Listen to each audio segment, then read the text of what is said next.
Non, il y a 8e anniversaire à Paris, on va inviter Gibiso.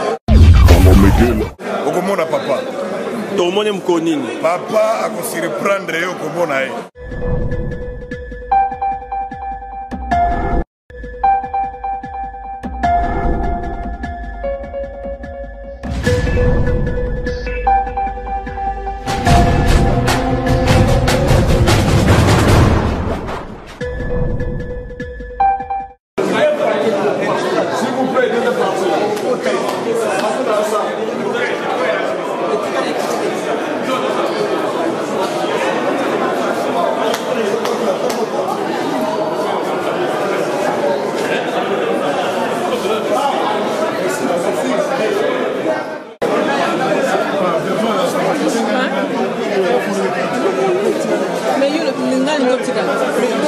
Je serai trop petit dans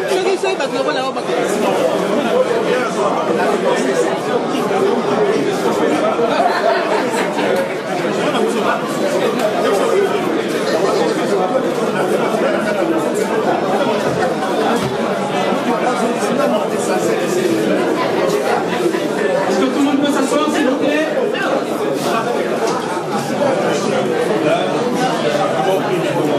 Messieurs, dames, je vous prie de vous asseoir, s'il vous plaît.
Pillage des ressources minières du Congo par le Rwanda interposé, paru au Nègre éditeur, préfacé par le journaliste américain Keith Amansno et postfacé par Maître Christopher Black, avocat au tribunal pénal international pour le Rwanda.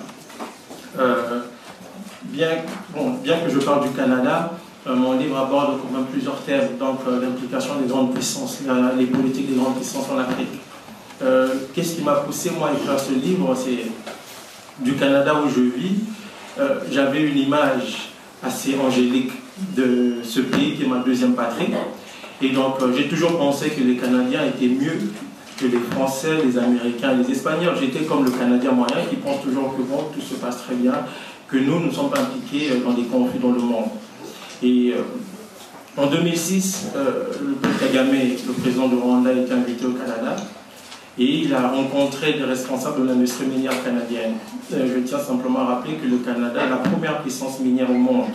Donc 75% des multinationales minières se trouvent au Canada et bénéficient de la législation de ce pays.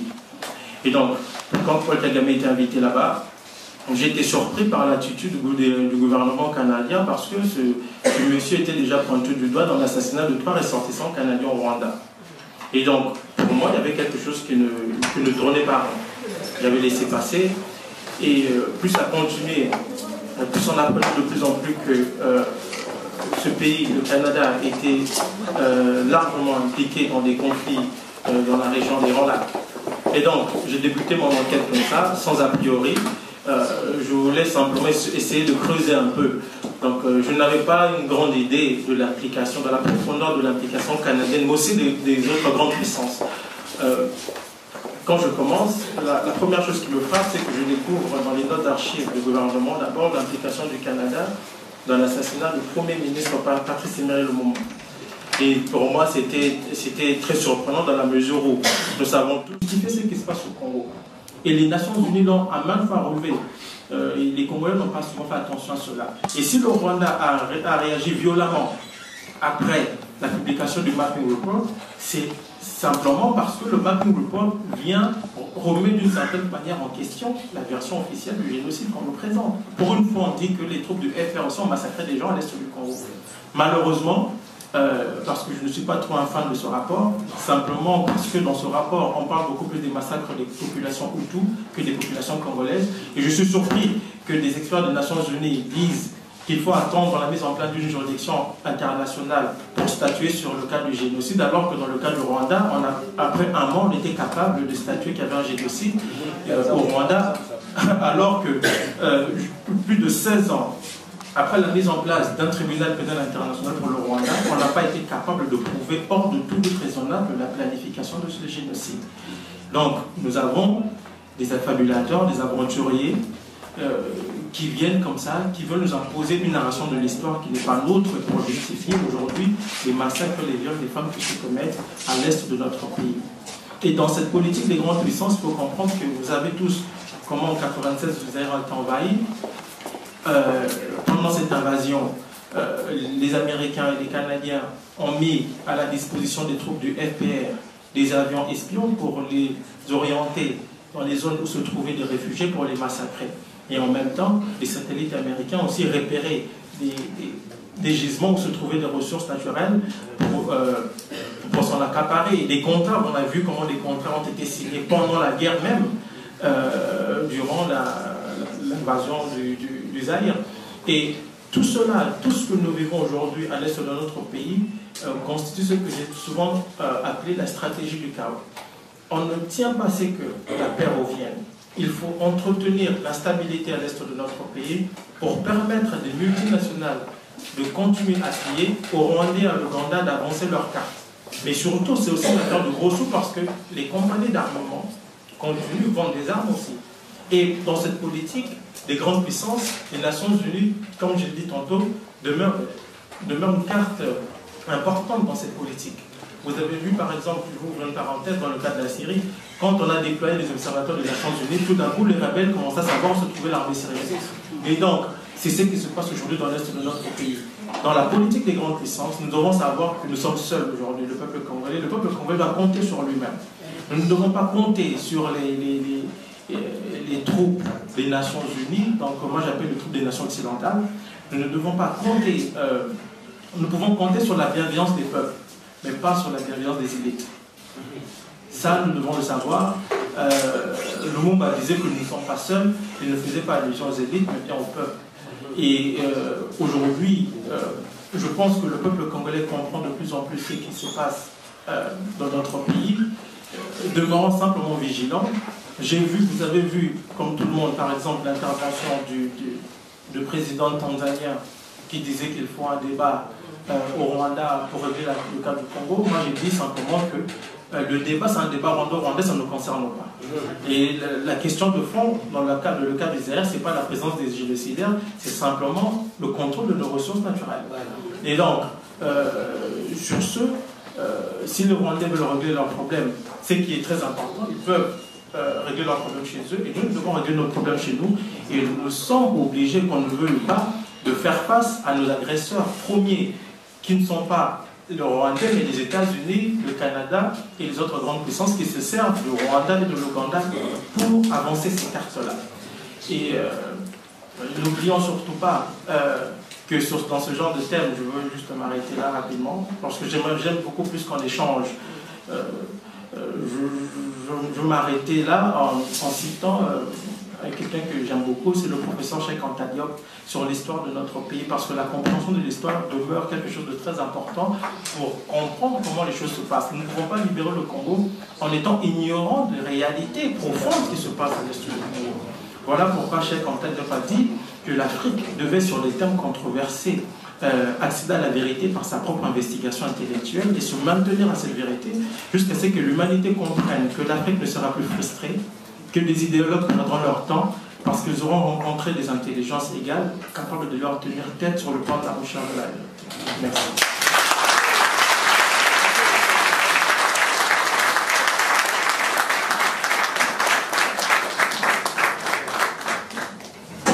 Monsieur Payan, qui préfère se lever pour mieux vous voir.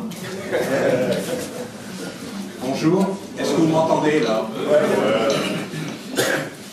Il ne vous a pas échappé que je n'étais pas congolais, et c'était Candide m'a demandé de me présenter avant d'expliquer pourquoi je me suis intéressé dans les dernières années à la RDC et tout ce qui s'est passé autour de la RDC. Je suis journaliste écrivain, j'ai déjà écrit 33 ou 34 livres, et ça fait 50 ans, j'ai 75 ans, et ça fait...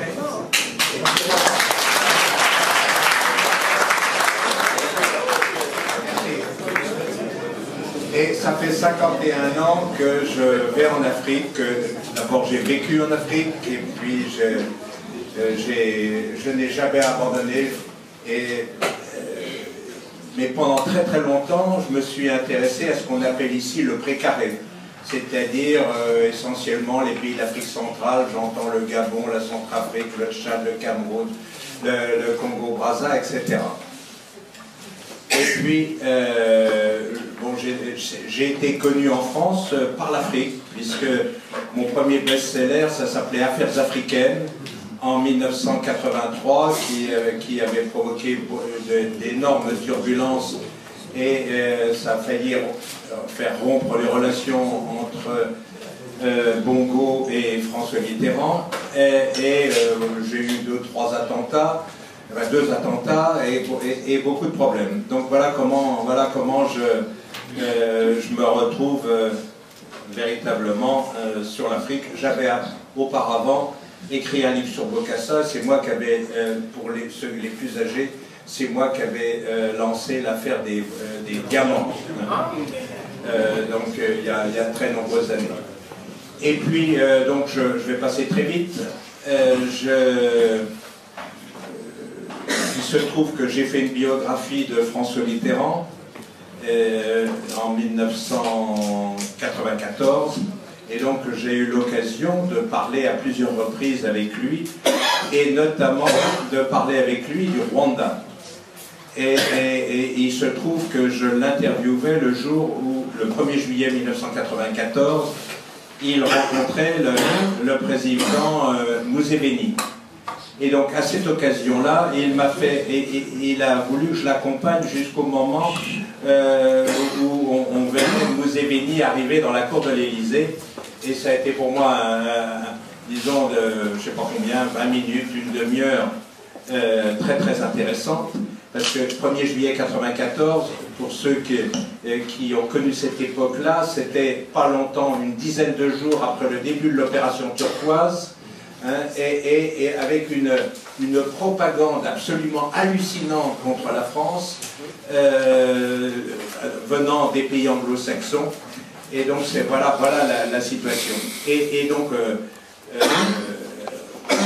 j'ai cette phrase qui m'a marqué toujours et qui m'a expliqué que je suis revenu sur d'abord le Rwanda, et il m'a dit cette phrase: savez-vous, à l'époque on pensait que seuls les Hutus étaient des génocidaires, et il a cette phrase: savez-vous que les Tutsis massacrent aussi.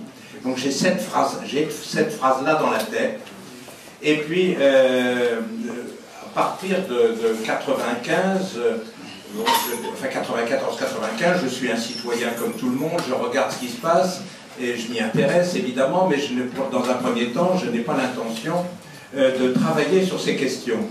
Mais il y a une telle propagande qui est faite, notamment à partir de la Belgique et des États-Unis, pour expliquer que François Mitterrand est un génocidaire, et que les Hutus sont tous génocidaires, que je dirais que ça commence à monter chez moi. On arrive au début des années 2000 où tout se fixe. Parce que je rappelle à tous ceux qui ont suivi, parce qu'elle intéresse votre pays évidemment, ce qui s'est passé au Rwanda. On ne peut pas comprendre ce qui se passe aujourd'hui si on ne comprend pas, comme l'a expliqué Patrick, ce qui s'est passé avant au Rwanda. Et donc, au début, 1994, on parle du génocide des Tutsis et des Hutus modérés. Hein.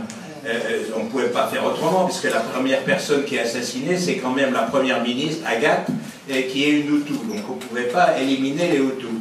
Et petit à petit, les Hutus modérés ont été évacués et on est arrivé au génocide des Tutsis.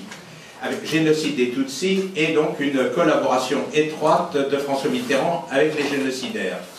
Et donc ça commence à me chauffer un peu, et donc autour de 2003-2004, la propagande est telle que pratiquement tous les journaux français, presque tous les journaux français, sont sur cette ligne, c'est-à-dire Hutus génocidaires, Tutsis carrément des anges, le grand sauveur étant Kagame, et Abiyarimana étant le diable, accompagné pratiquement de toute la classe politique française. Donc j'essaie de faire travailler les jeunes d'abord sur ce sujet-là. Aucun éditeur ne veut de jeunes, et s'il faut y aller, il faut un vieux comme moi qui a l'avantage que ces livres marchent pas mal. Et donc je me lance sur une analyse sur le Rwanda. Je ne sais absolument pas où je vais. L'idée principale, c'était de travailler sur l'attentat du 6 avril 1994, qui est le point de départ de tout, puisqu'il y a au moins une chose où tout le monde est d'accord, c'est que c'est cet attentat-là qui est le facteur déclenchant du génocide. Et donc, je n'ai pas besoin de vous rappeler que toute la propagande est de dire que c'est les extrémistes Hutus qui sont à l'origine de cet attentat. Moi, il se trouve que par mes relations africaines, j'ai un ami centrafricain qui avait appris à manier des petites choses en Libye, j'entends détonateurs et autres choses dans les milieux des années 80, et qui se trouve qu'il était en relation étroite avec quelqu'un du front patriotique ougandais, et ils étaient devenus très copains, et cette personne-là était Monsieur Missile, c'est-à-dire le petit patron de l'équipe qui a tiré pour le compte de Kagame sur l'avion. Et donc, moi je sais ça en 96, mais cet ami africain ne le disait pas du tout pour que j'écrive un livre ou que j'écrive des articles, mais à partir de là, j'ai eu déjà une conviction qui était faite. Et donc, quand quelques années plus tard, je décide de travailler sur le Rwanda, mon intention est de travailler seulement sur l'attentat, parce que l'attentat est totalement un point clé. Et donc, j'ai l'intention de faire un livre qui est au fond une reproduction de technique du coup d'État de Malaparte, en montrant que c'est une nouvelle technique pour changer de régime, c'est de tirer sur l'avion du président. Hein, donc c'était ça mon point de départ, et je me mets à travailler, et je trouve, au bout de quelques mois, je m'aperçois en fait que l'histoire du Rwanda, c'est sans doute une des plus grandes manipulations, en tout cas de toute la fin du XXe siècle, hein, avec propagande incroyable, etc. Et donc j'écris un livre qui est tout simplement une enquête, et sur l'attentat. Donc je dis que pour moi, il n'y a aucun doute possible que l'attentat a été commandité par Kagame, qu'il n'y a pas seulement eu des massacres de masse, même appelons un génocide de Tutsis, il y a eu des massacres de masse dès 90 de Hutus, et que le TPIR ne s'occupe que des Tutsis, ne s'occupe que des Hutus, et ne voulant absolument pas faire d'enquête sur les crimes commis par les gens de Kagame. Donc je sors un livre, un gros livre de 500 pages, que j'appelle Noir Fureur, Blanc Menteur, et je déclenche quelque chose contre moi, mais d'assez hallucinant, et pourtant j'ai l'habitude de déclencher des affaires, j'en ai déclenché beaucoup, mais celle-là elle est d'une violence comme je n'ai jamais eu. Et donc je me retrouve traité de négationniste, de révisionniste, voire d'antisémite, et donc j'ai des pages entières contre moi dans les journaux, et je me retrouve avec un procès terrible, un procès qui est initié par n'importe qui est initié par SOS Racisme. Or, je suis un des parrains de SOS Racisme. Donc, je me retrouve avec derrière l'Union des étudiants juifs de France.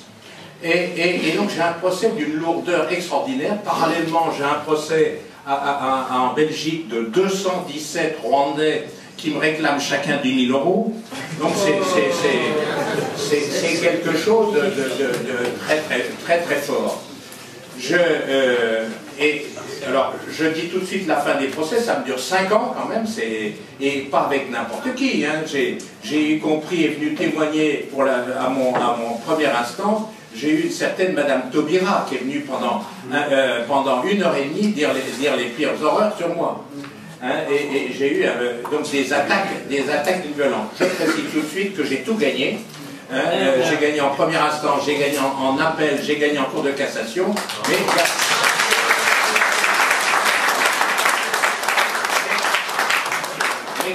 dans les journaux qui m'avaient attaqué sur des pages entières, la plupart des journaux, au mieux, il y en a eu 1 ou 2 qui ont fait 2 lignes hein, sur ma victoire totale, et les autres, leurs lecteurs ne savent pas que j'ai gagné aujourd'hui.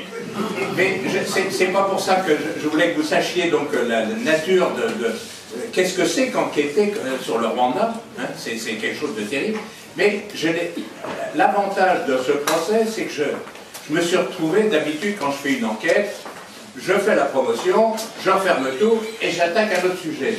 Là, incapable d'abandonner mon sujet, puisque j'avais les procès. Donc j'avais des avocats, il fallait que je travaille pour les avocats. Comme vous le savez, les avocats, ils mettent en forme ce que vous avez trouvé, mais c'est vous qui faites le travail. Et donc, plutôt que de travailler que pour les avocats, je me suis dit, il faut quand même que j'essaie de comprendre toute cette histoire du Rwanda. Et donc j'avais parlé déjà un peu du rôle des Américains, j'avais parlé évidemment du rôle de l'Ouganda, parce qu'on ne pouvait pas parler de cette histoire si on ne savait pas que c'est l'Ouganda qui avait, Museveni, qui avait complètement aidé Kagame et les Tutsis, donc j'avais déjà pas mal travaillé là-dessus. Mais comme j'avais des années devant moi, donc je me suis mis à essayer de comprendre. Et aussi une des questions importante que j'avais dit, mais pourquoi je me retrouve avec les organismes de la communauté juive contre moi? Quel est le rapport? Et donc, il faut quand même que je vous dise, en première instance, je me suis retrouvé avec l'ancien président de l'Union des étudiants juifs de France, qui a dit que mon livre, Noir Fureur, Blanc Menteur, c'était comme Mein Kampf. Donc, c'était quelque chose d'une violence tellement folle que j'ai essayé de comprendre. Et, au fond, merci de ces attaques, parce que j'ai commencé, dans un premier temps, à faire déjà un autre livre, dont le fil rouge était le Rwanda, qui m'a permis d'aller un peu plus loin, et j'ai fait un livre sur un personnage important en France, qui était très très pro-Kagame, hein, qui était Kouchner. Et donc j'ai fait un livre qui s'appelle Le Monde selon K, et de nouveau je me suis retrouvé avec des attaques d'une violence folle, y compris au Parlement, en m'attaquant, en laissant entendre que j'étais antisémite. Autrement dit, je parle de Tutsi et je parle de Hutu, et je me retrouve plus ou moins antisémite. Donc, et voilà comment, petit à petit, j'ai essayé de comprendre ce qui s'était passé dans la région et pourquoi j'avais l'implication disons, de personnalités juives. Je précise pour vous dire à quel niveau ça se passait. C'est quand en appel, donc je gagne en première instance, SOS Racisme, l'UEJF remettent ça en appel, et le matin du procès, j'ai quand même Elie Wiesel, donc extraordinaire grande personnalité juive qui a failli être président de la République d'Israël, et Bernard-Henri Lévy, tous en quelques heures, qui me massacrent complètement. Et donc toujours la même question, mais qu'est-ce que j'ai fait pour me retrouver dans cette situation-là? Et c'est comme ça que je me suis intéressé petit à petit à la politique israélienne en Afrique. Et donc, je ne vais pas reprendre ce qu'a dit Patrick tout à l'heure, donc sur tout ce qu'il a dit, je suis d'accord avec lui, mais mon livre, je crois, amène une dimension supplémentaire, donc qui est supplémentaire, mais qui ne va pas du tout en contradiction. C'est que petit à petit, j'ai repris toute la politique israélienne depuis la création d'Israël en Afrique. Et ce que je me suis aperçu petit à petit, qu'il n'y avait pas d'études, ou pratiquement pas d'études faites sur ce sujet, mais que, deuxièmement, c'est la seule puissance qui a une politique cohérente et toujours la même depuis la création d'Israël. Et pour elle, l'Afrique est quelque chose d'absolument essentiel. Et donc j'ai essayé de comprendre pourquoi. Essentiel pour ce que je considère pour sa sécurité. Et donc quand on regarde depuis donc le début des années 50, la grande puissance qui est le grand ennemi d'Israël, c'est l'Égypte, qui est une puissance africaine évidemment. Et à l'époque, tous ceux qui cherchent l'indépendance, tous les militants, ont le regard tourné vers le Caire, évidemment. Et donc, pour Israël, ça a toujours été d'essayer de compenser cette influence importante de cette puissance africaine qui est l'Égypte. Et puis, donc, déjà, 1956, la guerre de Suez, que Israël mène avec les Anglais et avec les Français, hein, c'est donc une politique coloniale contre un pays africain et aussi pour avoir dégagé complètement l'accès à la mer Rouge. Et donc c'est important d'avoir la carte dans la tête, puisque Israël va au fond considérer que toute l'Afrique de l'Est est au fond sa base arrière stratégique. C'est totalement essentiel pour elle, à la fois pour des raisons économiques, mais pour des raisons stratégiques. Et donc, dès 1955-56, Israël va installer des ambassades, d'abord en Éthiopie, Éthiopie, et puis après, Ouganda. Quand vous regardez une carte, vous vous apercevez que l'Ouganda est quelque chose de très important pour Israël. Pourquoi ? Parce qu'à partir de 1956, il y a un nouveau pays qui est à la fois arabe et africain, qui est le Soudan. Hein, et quand on voit une carte, c'est un pays d'une extraordinaire importance. Et donc, les stratèges israéliens imaginent bien que ça peut être un pays qui va se retourner, comme l'Égypte, contre lui. Et donc, il faut faire en sorte d'être toujours attentif pour que le Soudan ne devienne pas quelque chose, une puissance importante. Et dès le premier jour de l'indépendance du Soudan, Israël va favoriser les mouvements séparatistes du Sud-Soudan. Et il faut que je passe vite, et donc petit à petit, le Soudan va prendre une plus grande dimension, et donc Israël va être de plus en plus attentionné donc, à l'explosion du Soudan, hein, et donc va développer ses amitiés avec tous les pays limitrophes, donc et Éthiopie évidemment, et l'Ouganda de plus en plus. Tout le monde a oublié que Idi Amin Dada était largement un produit israélien. Hein, il se trouve que juste à la fin, dans les dernières années, Idi Amin Dada, parce qu'Israël n'a pas voulu remettre au pot, remettre de l'argent, et que Kadhafi surenchérissait, finalement Israël a arrêté de mettre au pot. Et donc Idi Amin Dada s'est retourné vers Kadhafi. Mais le point de départ, ça faisait partie de la politique israélienne d'être toujours en accord avec l'Ouganda. Et donc, alors je vais passer encore pas mal d'années, pour comprendre ce qui m'est apparu comme évident, pour comprendre tout ce qui se passe en Afrique centrale, il faut avoir un œil sur Washington, évidemment, mais aussi un œil sur Israël, et Israël par rapport à Khartoum. Khartoum est complètement essentiel pour comprendre tout ce qui s'est passé dans la région des Grands Lacs. Et donc, je vais vite, quand au début des années 80, il y a un personnage qui semble, pour tous les services secrets, notamment les services secrets israéliens, que Museveni va être quelqu'un qui va avoir de la poigne, qui va prendre le pouvoir, et avec qui Israël va pouvoir s'entendre pour aller déstabiliser tout le Sud-Soudan, Hein. Et donc, à partir de là, à partir des années 80, donc on va aider Museveni. Et comment Museveni prend le pouvoir? Avec des services secrets, évidemment, l'aide des services secrets israéliens, britanniques et américains, mais surtout avec les Tutsis, hein, qui sont les Tutsis qui ont quitté le Rwanda au moment, fin des années 50, début des années 60. Et Museveni prend le pouvoir. Première chose que fait Museveni, c'est aider son ami John Garang pour que John Garang prenne le pouvoir et fasse sécession avec Khartoum. Et deuxième chose que les Tutsis réclament à Museveni, c'est évidemment d'aller prendre le pouvoir, à Kigali.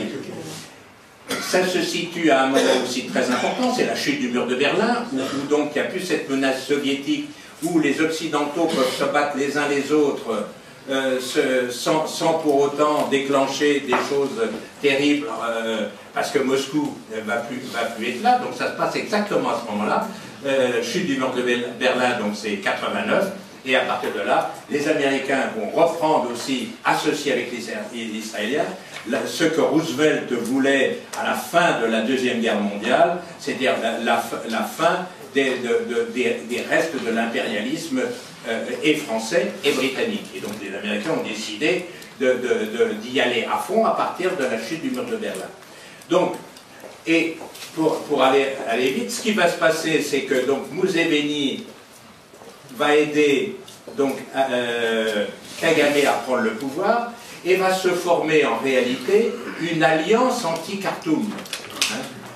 Et donc les deux leaders pour les États-Unis et pour Israël vont être les deux leaders, les nouveaux gendarmes de toute l'Afrique centrale, c'est-à-dire Museveni et surtout Kagame. Et donc, dans cette logique-là, eh bien, Mobutu n'a plus de raison d'être. Ce n'est plus... Mobutu a servi. Hein, il a été d'abord le grand allié d'Israël, pendant de façon extraordinaire. Et il a, dans la mesure où il y a deux phénomènes qui se passent, qui sont simultanés, chute du mur de Berlin d'abord, et puis progressivement, en quelques années, la fin de l'apartheid, la fin du régime Sion, avec Washington, évidemment. Et à partir de 2001, il va avoir une autre fonction, évidemment, de l'utilisation de ces personnages, c'est la lutte contre le terrorisme, enfin tout au moins c'est ça la couverture. Et il ne vous a pas échappé que cette alliance anti-Khartoum, même si elle n'a pas fonctionné comme elle a été prévue dans la fin des années 90, l'objectif étant toujours de casser le Soudan, hein, et donc finalement, grâce à l'alliance de l'Ouganda, grâce aux efforts d'Israël, tout ça, et on arrive finalement à la sécession du Soudan en deux, nord et sud, avec dès 2003 la volonté à la fois de Washington et de Jérusalem de créer un troisième foyer, enfin tout au moins d'encourager un troisième foyer, de telle sorte que le Soudan peut-être à terme soit divisé en trois, c'est-à-dire toute l'histoire du Darfour. Évidemment, dans tout ça, il faut ajouter ce qu'a dit Patrick, c'est-à-dire tout le rôle des multinationales, le rôle de tout ça, mais on voit bien que la RDC a été sur l'agenda, sur des agendas secrets de grande puissance, et que si on n'a pas ces agendas secrets, on ne peut pas comprendre l'évolution de ces pays depuis, disons, le début, enfin surtout depuis la chute du mur de Berlin, mais en tout cas depuis le milieu des années 80. Donc voilà, je voulais juste lancer ça, et je suis évidemment à votre disposition pour répondre, ou tout au moins d'essayer de répondre à vos questions.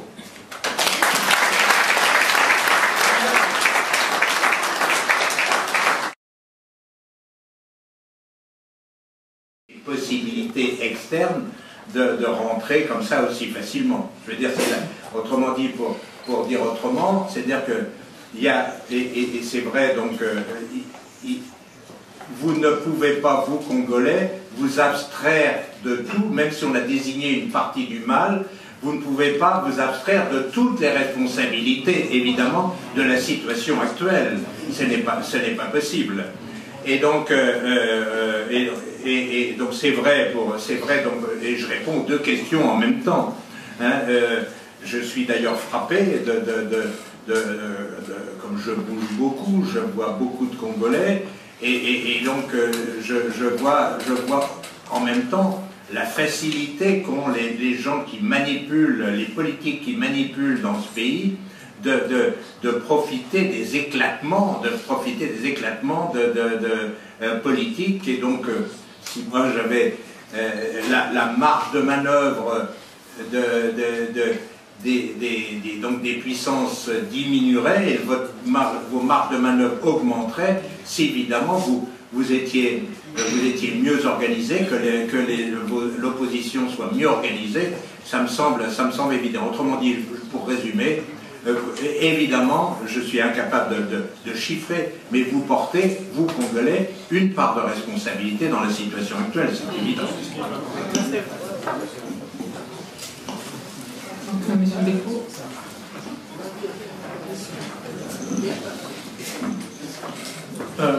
La première question, qu'est-ce qu'on peut faire pour sortir du trou? Moi, je pense que, comme j'ai dit tantôt, la compréhension des problématiques, pour moi, reste quelque chose de très important. Pendant très longtemps, on a vu que si les Congolais, et là je n'exclus pas la responsabilité congolaise dans tout ce qui nous arrive, comme l'a dit Pierre, mais si aujourd'hui nous sommes dans cette situation, alors que la déstabilisation a commencé quand même depuis les années 90, c'est parce que pendant très longtemps nous ignorons réellement ce qui se passait. Et donc, un bon diagnostic, pour administrer un bon produit médicamenteux, ça prend un bon diagnostic. Et aujourd'hui, je pense, en faisant ce diagnostic, en identifiant le mal, une partie du mal, parce que le mal est aussi congolais, nous pouvons parvenir à faire quelque chose. Qu'est-ce qu'on peut faire? Moi, j'ai toujours dit que tout passe par la conscience historique des peuples. Quand un peuple n'a pas de conscience historique, quand un peuple ignore son histoire, il est appelé à la revivre. C'est si simple que ça. Pour parler de la deuxième question, si les été bien organisés, bien entendu, peut-être qu'on allait réduire, comme l'a dit Pierre, la marge de manœuvre des grandes puissances, mais cela ne veut pas dire qu'on n'allait pas nous déstabiliser. Je tiens à dire quand même que la Libye avait un meilleur système de santé, un meilleur système éducatif. C'est un pays qui offrait tout à son peuple, mieux que les pays en Occident. Mais on a vu ce qui s'est passé. Il y a un certain cynisme dans la politique des grandes puissances qu'il ne faut surtout pas négliger. Quand je regarde aujourd'hui tout ce qui se passe en Syrie, c'est pareil. On ne nous dit pas, en fait, la réalité, la vérité sur certaines affaires, comme un pays comme la Syrie ou la Libye, des pays qui n'avaient même pas de dette extérieure. Donc vous avez des pays comme ça qui ont essayé, malgré les embargos, il ne faut pas oublier, de nourrir leur peuple, on a quand même monté des histoires bidons pour avancer des politiques déstabilisatrices afin de mettre la main sur les ressources de ces pays-là. Donc, il faut créer dans le mécanisme psychique des peuples une certaine conscience historique qui leur permettra de résister à chaque fois que ces choses-là arrivent.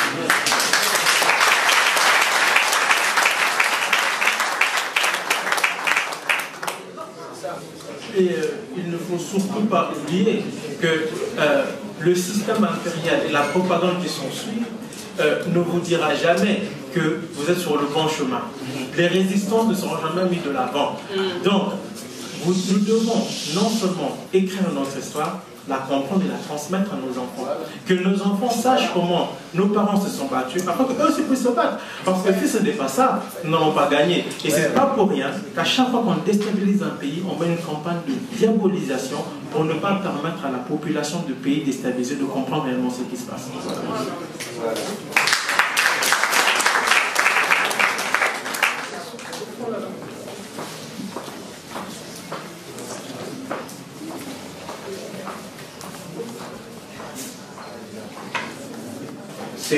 C'est vous battre, je partage totalement ce qu'a dit Patrick, c'est-à-dire la conscience historique, et la conscience historique complétée par la vérité des dernières années.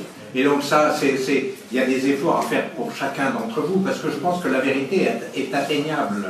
Hein? C'est-à-dire que le problème est l'information, elle circule. Le problème est le choix dans ces infos. parce que dans la masse actuellement, compte tenu des nouveaux outils de communication, il y a d'incroyables désinformations. C'est-à-dire que le plus simple, c'est de ne pas passer de temps et d'écouter, donc d'être passif devant l'information. Et donc de cette passivité, évidemment, ne donne rien. Cela dit donc, autrement dit, ce que je peux dire de l'extérieur, c'est de vous encourager tous à vous rencontrer, à travailler, à savoir, ne serait-ce que la réalité. Et cette conscience-là ne peut naître que de la connaissance de la réalité.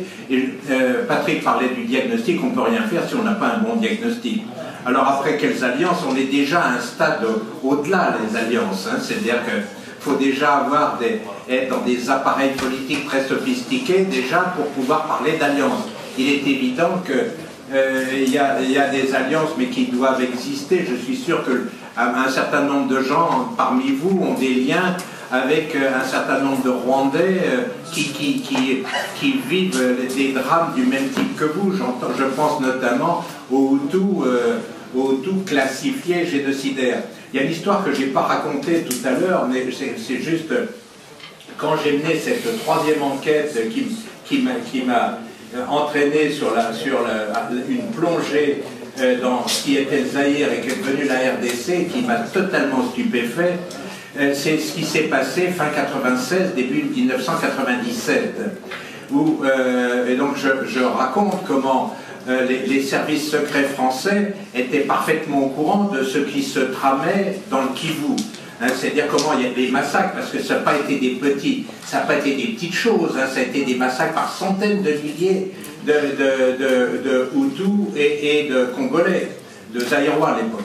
Et donc je raconte comment, et là on retombe sur le problème de l'information, ou plus exactement de la désinformation. Donc les politiques français avaient l'information sur ce qui se passait.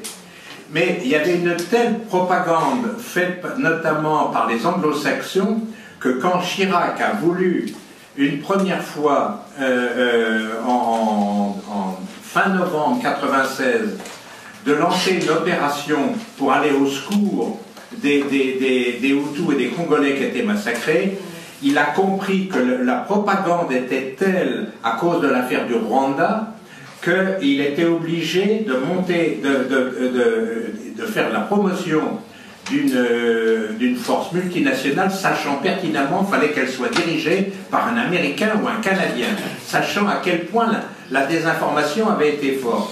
Et donc l'opération a été lancée, les Américains ont fait semblant de l'accepter et ils sont passés par un Canadien pour la casser. Une deuxième fois, en janvier 1997, les massacres continuaient toujours. Je vous rappelle, à l'époque, il n'y avait pas grand monde qui parlait de ces massacres. Tout le monde estimait, la propagande était telle qu'on estimait qu'au fond, c'était normal que les Hutus étaient massacrés. C'était une logique la revanche contre ces génocidaires. Hein. Et donc, or, il y a peu de gens, mais je me rappelle d'Emma Bonino, hein, qui était la commissaire européenne et qui parlait de boucherie. Hein, c'est-à-dire que c'est une des rares à d'avoir prononcé ce nom de boucherie. Une nouvelle fois, Chirac a voulu, cette fois-ci, monter une opération, que la France seule monte une opération. Elle était totalement montée. Elle a été montée à Creil, elle a été montée, la DGSE est partie, les forces spéciales sont parties, elles étaient autour de Kisangani, tout était prêt pour arrêter les choses. Eh bien, qu'est-ce qui s'est passé, hein, c'est que tout simplement, Bill Clinton a passé un coup de téléphone à Chirac, je ne sais pas ce qu'il lui a dit, mais il l'a sans doute menacé au sens, à l'époque la France voulait réintégrer des commandements dans l'OTAN. Toujours est-il que du jour au lendemain, et il a convoqué Charles Millon, qui me l'a raconté, Charles Millon, et d'un seul coup, démonté tout. Et Charles Millon a dit, mais pourquoi ne cherche pas, démonte tout. Et donc on a remonté. Pour vous dire un peu tout ça, pour revenir à la question de l'information, de la désinformation. Autrement dit, la seule chose que je peux vous encourager, c'est évidemment contrer la désinformation, vous renseigner, vous réunir, vous êtes nombreux manifestement, vous êtes capables de monter des cellules, vous êtes capables de partager le travail, et donc c'est d'abord l'information.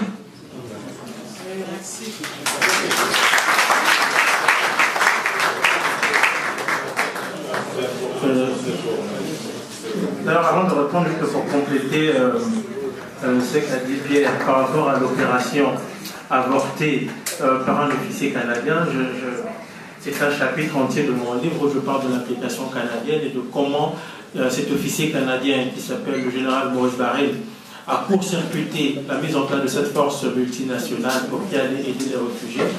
Et juste après avoir fait ça, après avoir permis de massacrer aux drones et autres avions de coordonner les massacres des populations, il a été récompensé au Canada, il a été nommé chef d'état-major. Et donc, tous les Canadiens qui ont été impliqués dans la déstabilisation des Grands Lacs ont été récompensés par les officiels, par le gouvernement canadien, dont le général Dallaire qui était le commandant en chef de la mission des Nations Unies au Rwanda. Et vous savez, on a même fait un film sur lui, donc un film de propagande. Tantôt, on a posé la question qu'est-ce qu'on peut faire, le peuple congolais, pour lutter contre ce système. Il y a la justice internationale dont vous avez parlé. Moi, je ne sais pas si la justice internationale existe. Tout ce que je sais, c'est que la justice occidentale existe. C'est un chapitre entier de mon livre où je parle du TPIR, mais surtout aussi de la Cour pénale internationale, parce qu'il est important de comprendre comment ces cours de justice ont été montés, entre guillemets. En m'intéressant au TPIR et disons, les tribunaux pénaux internationaux sont institués sur la base des seules résolutions du Conseil de sécurité. Donc il y a un problème, c'est-à-dire une cour de justice qui est mise en place par un organe qui est politique. Donc en partant, les choses ne sont pas trop claires, donc rien de bon ne peut sortir de là. Je me suis longuement intéressé aux procès qui se sont déroulés au TPIR, et je peux vous dire, je peux vous garantir que la justice expéditive et mafieuse de celui qui trône à la tête de notre pays n'a rien envie à ces gens-là. Il y a une mafia là-bas, pour dire les choses telles quelles, c'est une mafia. Quand vous prenez le cas de la Cour pénale internationale, je me suis intéressé à cette cour-là. La première chose que je constate, c'est que la Cour pénale internationale, officiellement, elle a été mise en place à la suite des négociations qui ont eu lieu, qui ont abouti au traité de Rome. Seulement, moi j'ai voulu comprendre, en fait, la mécanique qui a mené au traité de Rome. Je me suis rendu compte qu'il y avait une ONG, une grande ONG qui s'appelle la Coalition pour la Cour pénale internationale, qui réunit plus de 2500 ONG et qui a joué un rôle très important dans la mise en place de la Cour pénale, disons, du traité de Rome. Et ces ONG-là, parmi ces ONG, il y a le NED, le National Endowment for Democracy, qui est une grande ONG américaine subventionnée par le Congrès et qui est très liée à la CIA. Donc vous voyez, vous avez des ONG liées à des services secrets qui militent auprès des gouvernements, surtout des pays du Sud, pour qu'ils ratifient le protocole de Rome. Donc rien de bon ne peut sortir de là en partant. Et autre élément, quand vous lisez les statuts du protocole de Rome, vous voyez par exemple que ça dit que la Cour pénale internationale peut recevoir des fonds privés, des fonds du gouvernement. Donc il y a des gens ici, s'ils ont de l'argent, qui peuvent financer la Cour pénale internationale. Il y a un problème. Il y a un problème sérieux. Et je me suis aussi intéressé au procureur de la Cour pénale internationale, l'ancien procureur, M. Bleu Moreno Campo, parce que je trouvais inconcevable qu'on poursuive, qu'on lance des mandats d'arrêt contre M. Omar El-Bashir et qu'on laisse Paul Kagame Pavano ou Yuri Museveni, des criminels notoires. Et donc, quand je m'intéresse à ce monsieur, je me rends compte que ce monsieur a créé en 1989 une ONG qui s'appelle Koda Siudan, qui était financée par le NED, qui avait des liens avec la CIA. Et ce monsieur travaille pour la Banque mondiale et pour Transparency International, des organismes dont les accointances avec les puissances occidentales sont avérées. Et quand vous lisez même les documents, certains documents révélés par Wikileaks, on parle des liens très étroits entre ce procureur et des intérêts américains puissants. Donc, c'est juste pour dire, aujourd'hui, moi je considère la Cour pénale internationale comme le FMI, la Banque mondiale, l'OMC. Ce sont des organismes qui sont mis en place pour assujettir les pays du Sud. Et donc, je ne vois pas pourquoi est-ce que certains de nos dirigeants vont ratifier ces protocoles. Et ce qui est curieux dans cette histoire, c'est que les États-Unis n'ont jamais ratifié le protocole de Rome. Étrangement, ce sont eux qui financent beaucoup plus la Cour. Il faut s'interroger pourquoi. Et surtout, ils peuvent utiliser le Conseil de sécurité pour régler leurs comptes avec certains dirigeants qui jugent incontrôlables. C'est le cas de Omar el-Bashir aujourd'hui, qui, une fois, vous allez constater que quand un chef d'État a un problème d'Occident, très vite on brandit CPI. Ça doit nous interroger, ça doit nous alerter en tant que Congolais. Et moi, je suis de ceux qui pensent que la meilleure manière de juger les criminels les grands criminels contre l'humanité qui ont sévi au Congo, c'est d'abord de commencer par libérer le Congo du joug de ceux qui ont créé ces cours-là et rétablir le rapport de force, nous imposer sur la scène internationale et faire comprendre à certains États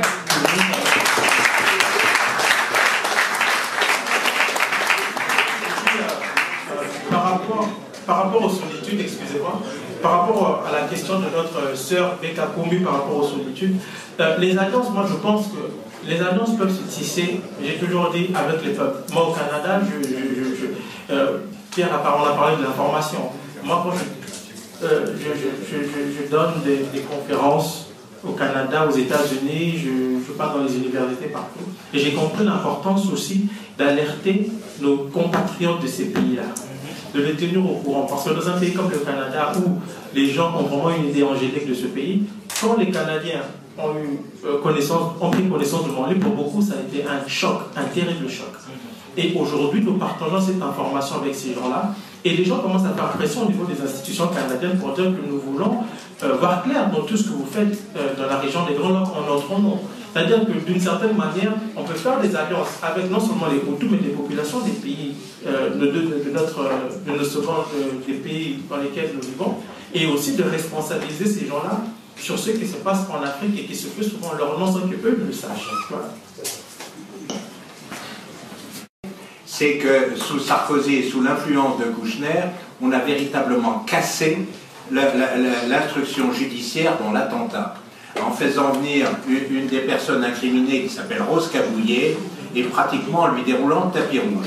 Et donc depuis le dossier de l'attentat, je crois que c'est un dossier que je suis de près, je ne vois pas comment il peut aboutir maintenant, parce que des menaces ont été faites sur les témoins, des erreurs avaient été faites effectivement par Bruguière, et donc aujourd'hui le dossier est totalement, à chaque accusation, il y a une contre-accusation faite à Kigali, si bien que le dossier est complètement... Et puis vous vous rappelez ce qui s'était passé juste après donc cette réconciliation de la France avec Kagame, cette visite de Nicolas Sarkozy à Kinshasa qui était scandaleuse, puisque dans un premier temps il y a une proposition qui était au fond de partager toutes les richesses du Kivu entre tous les pays, qui était quand même incroyable. Alors heureusement, là les Congolais ont bougé quand même. Ils ont bougé, et heureusement qu'ils ont bougé. Alors aujourd'hui, on est à mon avis, dans une étape intermédiaire. Je crois que, en tout cas, la France d'aujourd'hui n'est plus dans cette position totalement pro-Kagame. Il y a eu déjà des déclarations qui ont été faites sur le Kivu par Hollande. Mais c'est un dossier où la désinformation a été telle, on voit bien que les politiques sont tétanisés sur ce dossier. Parce que dès qu'ils bougent, ils se font traiter par un nombre d'associations très importantes, de négationnistes, de révisionnistes et tout. Et donc on revient sur le problème de l'information, ou plutôt de la désinformation. Et pour répondre au monsieur aussi, vous savez, la seule chose pour faire passer des messages dans un pays, en France comme dans les autres, c'est évidemment de constituer un lobbying important. Et donc, il me semble que le lobby congolais n'est pas assez important en France, et ça c'est votre problème. C'est pas... Voilà.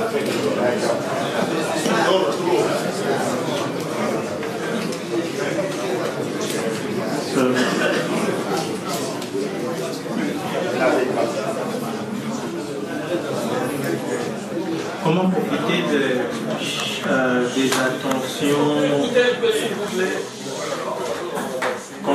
des attentions de certaines personnalités occidentales dans tout ce qui se passe chez nous? Je pense que, d'abord, d'après moi, je vous dis, d'abord les problèmes sont mal posés. moi je trouve que c'est intéressant aux femmes violées alors pour moi c'est une conséquence d'une politique, d'une certaine politique. Donc je ne doute pas de la bonne foi de l'épouse du président normal, président normal, mais je pense qu'il faut poser la bonne question sans avoir la bonne réponse. Et les femmes ne sont pas violées dans le vide, elles sont violées surtout dans les zones d'exploitation minière, et les viols découlent d'abord de la guerre de basse intensité qu'on a imposée au peuple congolais. Donc l'épouse normale du chef de l'État normal devrait commencer d'abord par peut-être dire militer pour que la guerre prenne fin, c'est tout. Et mais qu'est-ce qu'on peut faire? Si on peut profiter de la situation, je pense, comme Pierre l'a dit, il faut commencer aussi par créer des lobbies. C'est très important. Nous devons nous unir au sein des plateformes et savoir surtout proposer, parce que quand on pose une question sur quand on veut proposer, quand les Congolais veulent proposer quelque chose, souvent on se retrouve avec plusieurs organisations et puis souvent les gens ne savent plus où mettre la tête dans les pays d'accueil. Ça c'est un problème. Au Canada, on a invité les Congolais au Parlement et un ami sénateur le disait, nous sommes retrouvés en face d'une dizaine d'organisations et qu'on ne savait plus à qui s'adresser. Et donc c'est une question d'organisation au niveau aussi des Congolais. Pourquoi les Bantous ne s'intéressent pas à nos histoires? Je pense qu'il faut aller leur demander parce que moi je n'ai aucune idée. Et pour compléter sur la France, en fait, je pense dans le cas de la France, il faut séparer les périodes. Il y a une France qu'au Canada on appelle la France anglo-saxonne, c'est la France de Sarkozy. Sarkozy est très lié aux intérêts anglo-saxons et quand il arrive au pouvoir, la première chose qu'il a fait, c'était d'aller aux États-Unis se réconcilier avec les Américains. Après tout ce que Chirac avait fait en refusant d'aller en Irak. Ça, c'est la première chose. Et celui qu'on considère un peu comme le père spirituel de Sarkozy s'appelle Paul Desmarais, c'est l'un des 5 milliardaires canadiens. Et la politique de la France, on n'a pas seulement changé envers les Grands Lacs, même au niveau du Québec, qui est très lié à la France, on a vu une orientation à 180 degrés. Et donc je pense qu'une des explications vient des accointances du chef de l'État français avec des intérêts anglo-saxons. Donc voilà. Je pense que c'est tout. J'ai dans Carnage, j'en parle longuement, mais ça on revient sur toute la question rwandaise, sur le Congo, c'est-à-dire que je suis là-dessus en accord avec des papiers qui ont été faits par la Pareco, c'est à savoir que Joseph, en tout cas au début, est un produit rwandais. Donc, alors après, les évolutions des hommes politiques, quand ils rentrent dans une arène internationale, ça devient plus compliqué. Mais ce qui est sûr, c'est que pour comprendre, y compris pour comprendre la politique de Joseph Kabila, il faut avoir un œil sur Kigali, évidemment. Même si la politique n'est pas linéaire, mais il faut toujours s'interroger à un moment donné quelle est la position de Joseph Kabila par rapport à Kigali. Tout le reste, je suppose que c'était, vous avez parlé du lobby Tutsi, c'est-à-dire que effectivement dans mon livre, pour ceux qui, il y a tout un chapitre pour raconter que ceux qu'allaient devenir les agresseurs, c'est-à-dire les Tutsis rwandais, en 90, en réalité ils ont mené une campagne très très astucieuse dès 83 avec un journal qui s'appelle Impuruza. Et effectivement, dès 83, il lance ce mot qui va être très très très efficace à terme, c'est le terme de juifs d'Afrique. Autrement dit, eux, avant d'être agresseurs, ils se qualifient au niveau médiatique comme des victimes, et des grandes victimes. Si bien que c'est un modèle, je ne sais pas si dans les écoles de guerre, on s'intéresse au cas rwandais. En tout cas, si on ne le fait pas, on devrait s'y intéresser. Parce que la guerre commence le 1er octobre 90, mais elle a été précédée, avant le premier coup de feu, d'une campagne extraordinaire d'information. Donc il y a non seulement l'histoire des Juifs d'Afrique, mais il y a aussi toute l'histoire, c'est-à-dire que ceux qui ont organisé la propagande ont compris que le monde était en train de changer et que la politique ne se faisait pas seulement avec les politiciens, et que la société civile, et notamment les ONG, les associations, et notamment les associations de droits de l'homme, étaient essentielles. Et donc la propagande de ceux qui allaient faire la guerre, quand ils démarrent la guerre, ils sont totalement en association avec des ligues de droits de l'homme. Si bien que quand la guerre va se développer à partir de 90, eh bien, vous pouvez refaire la lecture des journaux de l'époque. Eh bien, tous les massacres qui ont été faits à plusieurs reprises contre les Hutus, mais aussi, il faut quand même avoir en tête qu'à partir de 91-92, il y a 1 500 000 Hutus qui sont sur les routes, qui sont dans des cas, tout ça. Or, la presse n'en parle absolument pas. Autrement dit, on ne parle que des victimes Tutsi, et alors que ce sont les agresseurs. Tout ça, on revient encore sur le problème de l'information. Je veux dire, c'est un modèle du genre, hein, ce qu'ils ont fait. Un modèle du genre, c'est-à-dire d'être sur tout leur parcours, d'être exclusivement des victimes.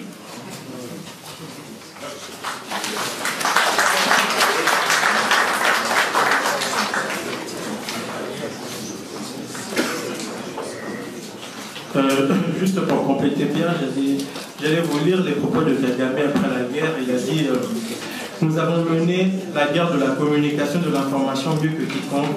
Nous avons trouvé une nouvelle façon de faire les choses. Donc je pense que c'est très clair. Ça, Kagame le dit quand il arrive au pouvoir. Et surtout, j'ajouterais aussi, Pierre a parlé de 1983, mais cette tendance à crier au génocide ne découle pas des années 80, mais dans les années 60. Parce que quand les Tutsis ont quitté, après la révolution sociale, les Hutus sont allés en exil dans plusieurs pays, ils ont voulu reconquérir le Rwanda, ils ont échoué.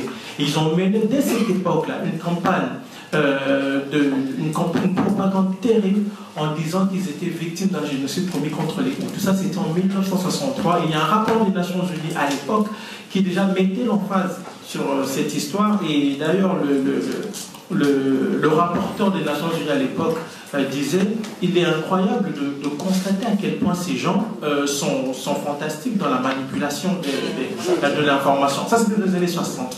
Donc, c'est-à-dire qu'il disait que des Hutus étaient massacrés, 18 000 Tutsis massacrés et jetés dans des rivières, alors qu'on en a nombreux que 200 ou 300. Donc, ça donnait une idée de la campagne de la propagande qui se ramène. Et je pense qu'il ne faut pas, pour revenir aussi à la question de la sœur qui a demandé qu'est-ce qu'on peut faire dans l'information. Le problème, c'est pas de l'avoir l'information est là, mais c'est quelle information? Parce que la désinformation, c'est aussi de l'information. Et il faut savoir trier. Parce que l'ennemi ne se présente toujours pas sur ces grands jours. Il sait se camoufler. Et il ne faut surtout pas sous-estimer la désinformation, surtout concoctée dans des officines obscures dans les capitales occidentales. Le scénario le plus probable, la question de frère Hervé qui parlait de la somalisation du Congo, que oui, c'est vrai, ce sont des politiques qui sont planifiées des années durant. Et je pense que dans notre lecture des événements, et ça me permettra de répondre à la question du monsieur qui a parlé de 59, je pense que dans notre lecture des événements, nos actions dépendent de la manière dont nous lisons l'histoire. Aujourd'hui, pour beaucoup des Congolais, la situation est tellement grave qu'on se demande qu'est-ce qu'on doit faire. On ne voit pas le bout du tunnel. Ben, je pense que quand on sait lire l'histoire, on comprend que le bout du tunnel, moi je le vois déjà. Les Congolais qui hier festoyaient encore hier, aujourd'hui on voit des Congolais qui ont une certaine conscience. Et croyez-moi, une révolution ne s'annonce pas. Elle peut arriver demain ou après-demain.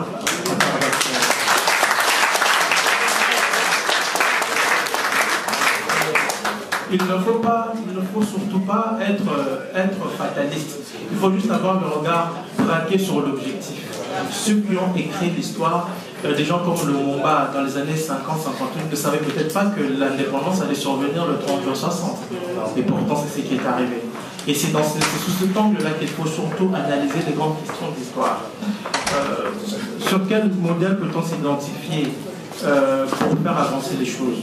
Moi, je pense que nous avons assez de modèles. Lumumba, pour moi, est un grand modèle. bien qu'il y ait une certaine propagande, certaines désinformations, a voulu nous présenter ce monsieur comme étant quelqu'un qui était déconnecté de la réalité. Il y a beaucoup d'exemples, et les exemples existent autour de nous. Vous savez, en 2006, je donne cet exemple-là, pendant les élections démocratiquement truquées,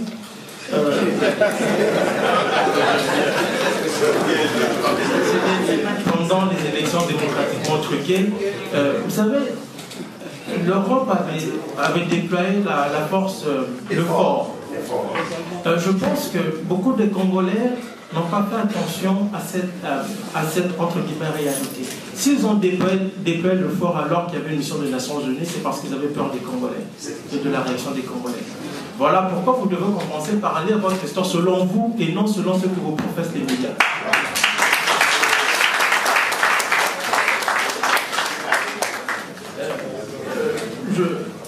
Je crois qu'aujourd'hui encore on le voit, cette tentative de museler les Congolais à travers des acteurs locaux va continuer aussi longtemps que la conscience historique ne prendra pas sur la majorité des Congolais. Mais en même temps, je peux vous dire que l'histoire a été écrite par une minorité consciente et agissante.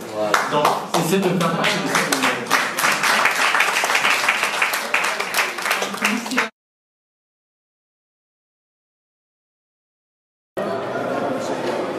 Alors madame, on arrive à la fin de votre conférence.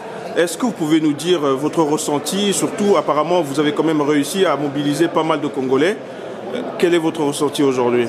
Écoutez, je suis satisfaite déjà, parce qu'effectivement, ils ont été très nombreux à répondre à notre invitation. Et bon, c'est peut-être vous ne savez pas, c'est qu'on a eu beaucoup qui ont voulu s'inscrire. On a dû refuser du monde, quoi. Donc vraiment, il y a eu une grosse mobilisation autour de cette journée, ce qui est une très bonne chose. Parce que c'est vrai que la Pareco met un point d'honneur à informer les Congolais au maximum. Et là, bon, on a voulu marquer le coup par rapport au 8e anniversaire de la Pareco. C'est pas anodin. C'est parce que nous estimons que nous arrivons à une phase encore plus importante par rapport au combat que nous menons. Parce que les Congolais ont vu, il y a eu 2 élections précédentes, en 2006, en 2011. Les Congolais qui focalisaient sur ces élections se rendent compte aujourd'hui que c'est pas par là qu'on libérera la RDC. C'est ce que la Pareco a toujours dit. On ne libère pas un pays par des élections. Maintenant, nous sommes arrivés à une phase où il faut enfin passer à autre chose. C'est-à-dire, s'il faut organiser des élections dans ce pays-là, il faut que ce soit organisé par des Congolais, entre les Congolais. Tant que le pays est occupé, il faut d'abord comment dire, mettre de l'ordre pour espérer satisfaire ce que les Congolais attendent. Alors, vous avez reçu 2 intervenants de qualité au nom de Pierre Péan et Patrick Mbeko. Comment avez-vous réussi ce joli coup qui s'est quasiment jamais réalisé, surtout la réception d'un auteur à succès comme M. Pierre Péan? Oui, ben, écoutez, ce qu'il y a, c'est que la vérité, on ne la change pas. Et il se trouve qu'aujourd'hui, M. Péan, il n'est pas de la Pareco, M. Mbeko n'est pas de la Pareco, et nous trouvons qu'il y a largement des convergences entre ceux que eux, ils ont mené des enquêtes. L'un par rapport à l'implication de certaines multinationales congolaises dans le pillage des RDC, l'autre par rapport alors, on va dire en gros, toute la problématique au niveau des Grands Lacs. Ce sont des gens qui à un moment donné ont été stigmatisés, on a essayé même de les marginaliser, mais nous voulons affirmer par cette journée que ce que ces personnes disent, au moins en partie, ça correspond à ce que le président de la Pareco, M. Honoré Ngwanda, a défendu depuis des années concernant ce qui mine réellement la région des Grands Lacs. Et donc, comme ça a été dit là encore, tant qu'on ne posera pas le bon diagnostic par rapport à ce qui se passe en RDC, on n'arrivera pas à résoudre le problème. Donc, inutile de continuer peu importe la limite de la communication que certains mènent pour endormir l'opinion, nous, aujourd'hui, nous disons et nous réaffirmons, et cela avec d'autres, aussi bien congolais que des gens qui ne sont pas des congolais, voilà, la vérité, elle est là. Un dernier mot, madame. Bon nombre de personnes qui sont venues aujourd'hui s'attendaient à voir le président de la Pareco, M. Honoré Ngwanda. Finalement, il a été le grand absent de la journée. Comment expliquez-vous cela? Écoutez, je pense que ce qu'on attend du président de la Pareco, c'est d'être là où c'est prioritaire pour les Congolais. une réunion comme celle-là, écoutez, il a fait un travail de sensibilisation. Il y a d'autres Congolais qui le soutiennent, qui défendent ce qu'il défend.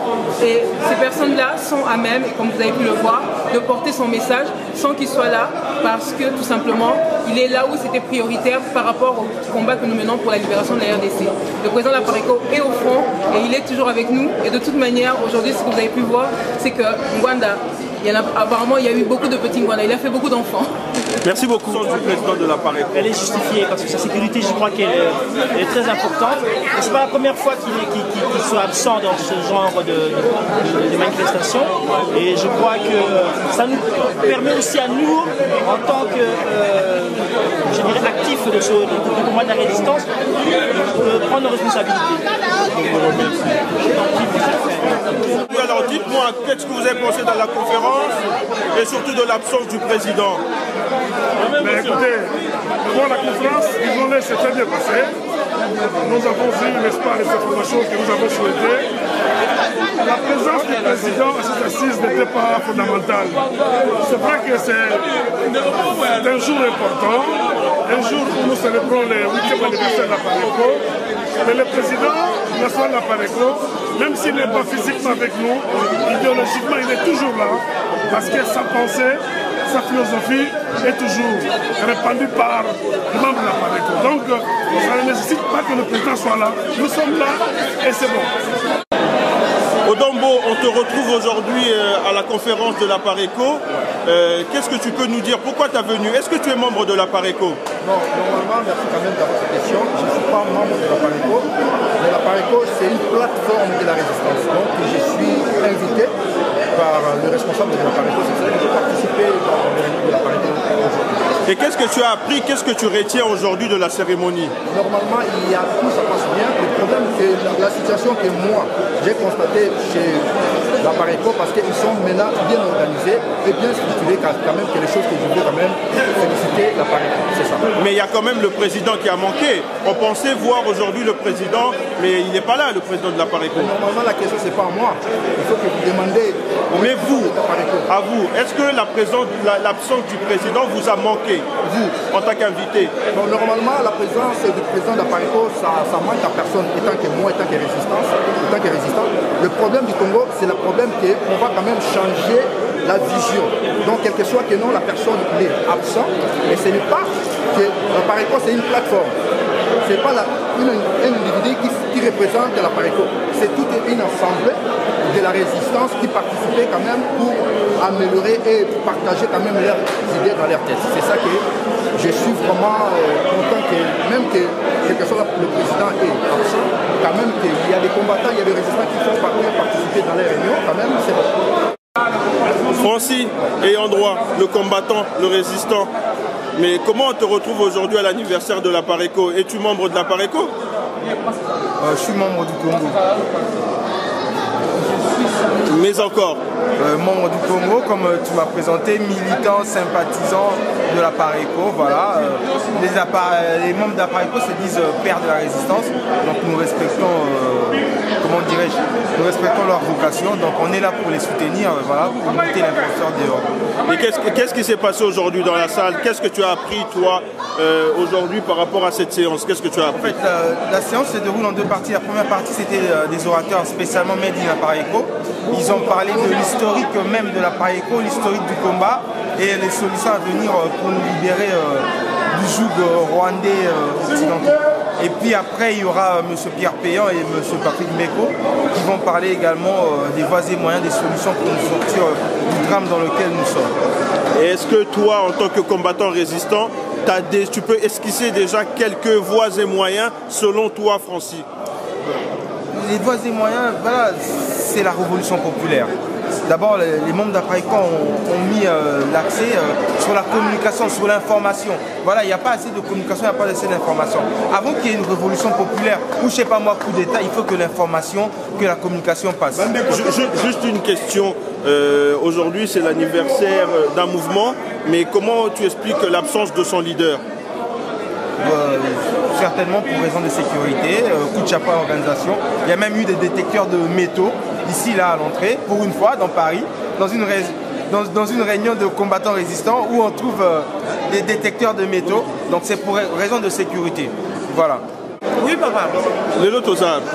Non, il y a 8e anniversaire à Paris. On va éviter qu'il oui. On se peli. On se peli. Si, il a assez. Au moni ba frère na yo ba te belé. Donc namoni ba frère na sepeli mais na ngina sepela plus vraiment lelo na kanisa ki yemo donc akosala na mema eto kene ti makolo ti na Congo mais namoni ayete na regret ye nani ye moko ya Nzambo. Mais Yanzambo, hier, lobby aux accords de Yanzambo, président Etienne Tshisekedi. Non, président Etienne Tshisekedi, il y a Bimakit. Au moins, il place à Tikibiso, il y a Mosiko, il y a fait le leçon à Bimito Kende, peut-être il y a aussi l'élection de Etienne Tshisekedi à sa élection. Mais Badoussou, il y a Yanzambo, Zanani. Ils allaient Rwanda, Congolais, tout à Ebi, Yanzambo, donc il y a Rwanda, président à Paris. Donc, il y a comme membre à Pareco? Non, on a comme membre à Pareco, Pareco, va savoir Congolais, va savoir une déconnexion, va savoir résistant. On va faire résistant qui a un Bonjour, donc là on est avec le général Lissopolele, c'est bien ça? C'est comme ça que vous vous présentez? Alors, général, les autres ont un anniversaire il y a Pareco, Yoza Mouto à Pareco Bandakala, mais il y a pour le leader Yemoro a été. Mais papa zali na mai. Hein? Oyo ka teke batu baloba ke papa dinda na mai bimakate. Mais yangwana ngana kaitsek normalement na lelo. Campagne bosala qui campagne à Makasi donc normalement il fallait tout le monde ngani de ko ko banga ko tala ko banga te. Okomona papa. To mone mkonini. Papa ako se reprendre yo ko mona e. Bato belé bazolinga ba mona e basolisa e. Mais papa zo sala musalati. Mais bato balobi azosa musala te zomona na te likambo te ndeko na ngai jour to muso komona ye nde pe libération yango ya Congo tokosepela te ndeko Roger. Merci général. Ouais. Merci ndeko Roger, vraiment faites la biso kende malamu mbote na ba résistant nyonso awa tokomi nde résistant nyonso siko zwami bambote bele ekomela bino babino kolele liso général. Merci.